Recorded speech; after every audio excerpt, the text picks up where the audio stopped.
Good morning. आप सभी विद्यार्थियों का मेरा यूट्यूब प्लेटफॉर्म पर हार्दिक स्वागत है। आज बच्चों मैं कक्षा 8 के हिंदी के पाठ्य पुस्तिका से संबंधित अध्याय 3 का जो कहानी है मित्रता, और इस कहानी के कहानीकार या रचनाकार रामचंद्र शुक्ल जी हैं। तो इसी कहानी को आज जो है ना बच्चे हम आपके सबों के सामने इसका जो है ना एक्सप्लेनेशन व्याख्यान करने जा रहा हूँ।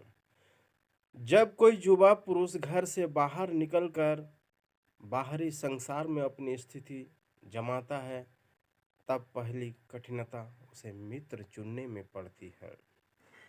आज के इस वर्तमान समाज में जब कोई युवा पुरुष घर से बाहर निकलकर अपने रोजी रोटी के लिए संसार के कहीं और कदम रखता है, तब बाहर में सब अनजान लोग होते हैं, अनजान चेहरे होते हैं। तो स्थिति में सबसे कठिन काम हो जाता है मित्र को चुनना। मतलब किससे हम दोस्त माने, किससे दोस्ती बनाएं और किससे नहीं। यदि उसकी स्थिति बिल्कुल एकांत और निराली नहीं रहती तो उसकी जान पहचान के लोग धड़ाधड़ बढ़ते जाते हैं और थोड़े ही दिनों में कुछ लोगों से उसका हेल मेल हो जाता है। कहानी अनुसार क्या है बच्चों, यदि उसकी स्थिति बिल्कुल एकांत और निराली नहीं रहती, अगर वो एकाकी नहीं रहने वाला रहता है, तो उसकी जान पहचान के लोग धड़ाधड़ बढ़ते जाते हैं। थोड़ा सा आप अगर एक दूसरे के साथ मिलना जुलना पसंद करते हैं, है ना, सबों से खुल के बात विचार रखने का साहस रखते हैं या करते हैं, तो ऐसी स्थिति में आपको धड़ाधड़ जो है ना मित्रता बढ़ने लग जाती है। यही हेलमेल बढ़ते बढ़ते मित्रता के रूप में परिणत हो जाता है, और यही हेलमेल बढ़ते बढ़ते फिर मित्रता के परिणाम और परिणत हो जाते हैं, फ्रेंडशिप फिर हो जाती है।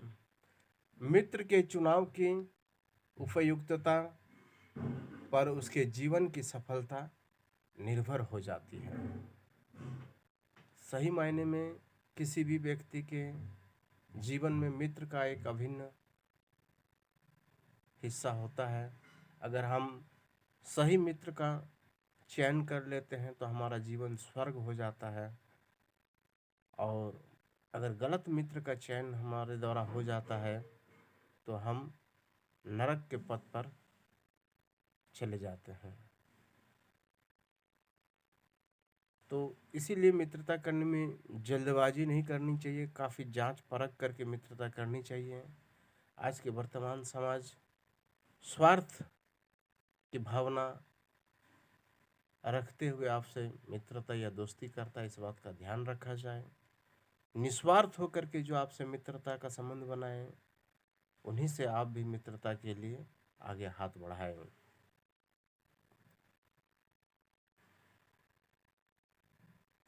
क्योंकि संगति का गुप्त प्रभाव हमारे आचरण पर बड़ा भारी पड़ता है।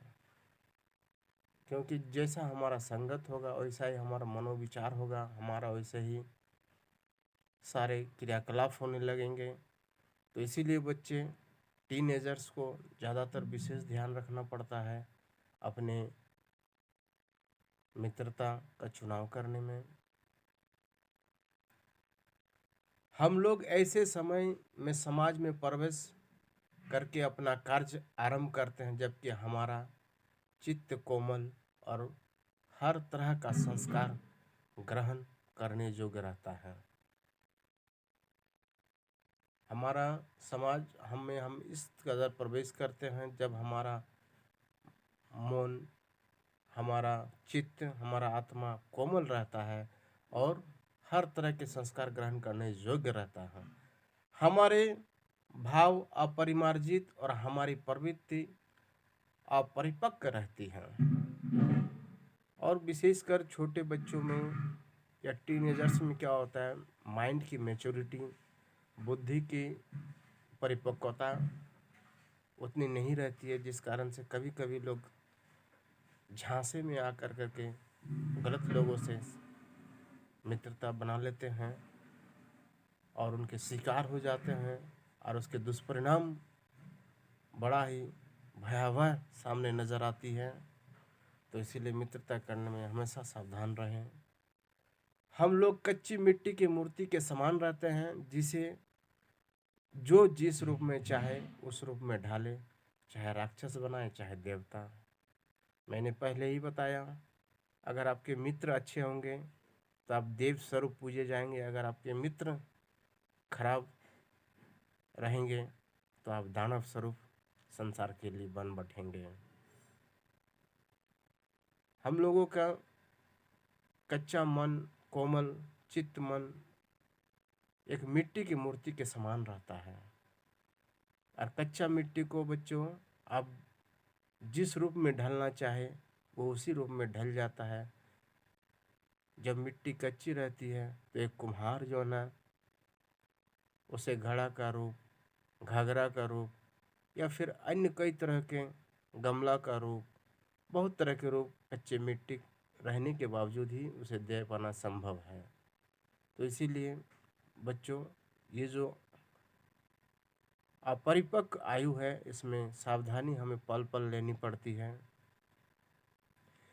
ऐसे लोगों का साथ करना हमारे लिए बुरा है जो हमसे अधिक दृढ़ संकल्प के हैं, क्योंकि हमें उनकी हर बात बिना विरोध के मान लेनी पड़ती है। पर ऐसे लोगों का साथ करना और भी बुरा है जो हमारी ही बात को ऊपर रखते हैं, क्योंकि ऐसी दशा में न तो हमारे ऊपर कोई नियंत्रण रहता है और न हमारे लिए कोई सहारा रहता है। उपरोक्त पंक्ति में बच्चे क्या बताया जा रहा है कि जो दृढ़ संकल्प के व्यक्ति होते हैं उनकी बातों को कभी कभी हम नज़रअंदाज या विरोध भी नहीं कर पाते हैं। हाँ, हमारे दोस्त हैं, शायद सही ये कह रहे होंगे, ऐसा मान लेते हैं, लेकिन ऐसा नहीं होता है। दोनों अवस्थाओं में जिस बात का भय रहता है उसका पता युवकों को प्राय बहुत कम रहता है, और टीनेजर्स में हमें भविष्य के दुष्परिणाम को समझने की उतनी शक्ति नहीं रहती है कि इसके कितने घातक और भयावह परिणाम सामने आएंगे। यदि विवेक से काम लिया जाए तो यह भय नहीं रहता, पर युवा पुरुष प्राय विवेक से काम कम लेते हैं।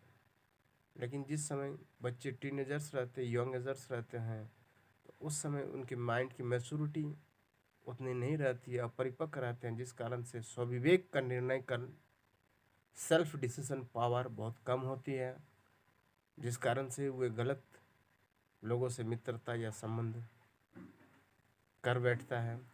कैसे आश्चर्य की बात है कि लोग एक घोड़ा लेते हैं तो उसकी 100 गुण दोष को परख कर लेते हैं, पर किसी को मित्र बनाने में उसके पूर्व आचरण और स्वभाव आदि का कुछ भी विचार और अनुसंधान नहीं करते। सामान्य सी जब हम एक मन पसंदीदा घोड़ा लेते हैं तो उस घोड़े का रंग, रूप, आकार, आचरण, सारे चीज़ों को, आदतों को हम बड़ी अच्छी तरह से निखार के परख करके फिर उस घोड़े को हम खरीदते हैं। लेकिन एक मित्र को जब हम मित्र बनाते हैं तो उनके आचार, आचरण, भद्रता, शालीनता, दुष्टता, इन सारे चीज़ों को अच्छी तरह से विचार मंथन करना भूल जाते हैं और उनसे जो है ना मित्रता कर बैठते हैं। धन्यवाद बच्चों। नेक्स्ट टॉपिक को मैं अगले वीक को कंप्लीट कराऊंगा। तब तक के लिए बने रहिए मेरे चैनल के साथ। Thank you.